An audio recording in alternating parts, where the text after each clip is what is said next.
மூணாவது இடத்துல இருக்கிறது யானை.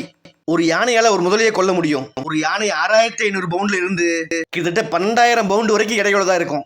ஒரு யானையை ஒரு பெரிய முதல்ல ஆழமான தண்ணிக்குள்ள இழுத்து செல்ற பட்சத்துல மட்டும்தான் முதலைக்கு கொஞ்சம் வாய்ப்பு இருக்கு. யானையை கொல்ற சக்தி முதலைகளுக்கு இருக்கு. ஆனா அதே சமயம் ஒரு யானையாலேயே ஒரு முதலையை கொல்ல முடியும். ஒரு யானையை பொறுத்த வரைக்கும் ஒரு முதலையை மிதிச்சு கொல்ல முடியும். இல்லனா தன்னோட கூர்மையான தந்தங்களை பயன்படுத்தி குத்தி கொல்ல முடியும். அப்படியே ஒரு முதல்ல ஒரு யானையை தண்ணிக்குள்ள இழுத்துட்டு போனாலும் முடியாது. அதனால கண்டிப்பா ஒரு யானையால ஒரு முதலையை கொல்ல முடியும்.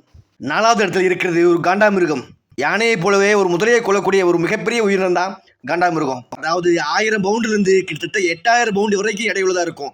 6ல இருந்து 13 அடி நீளமும் 5 அடி உயரமும் வளரக்கூடியது. முதலைகளை பொறுத்த வரைக்கும் அதிகபட்சமா 400ல இருந்து 2200 பவுண்ட் வரைக்கும் எடையுள்ளதா இருக்கும்.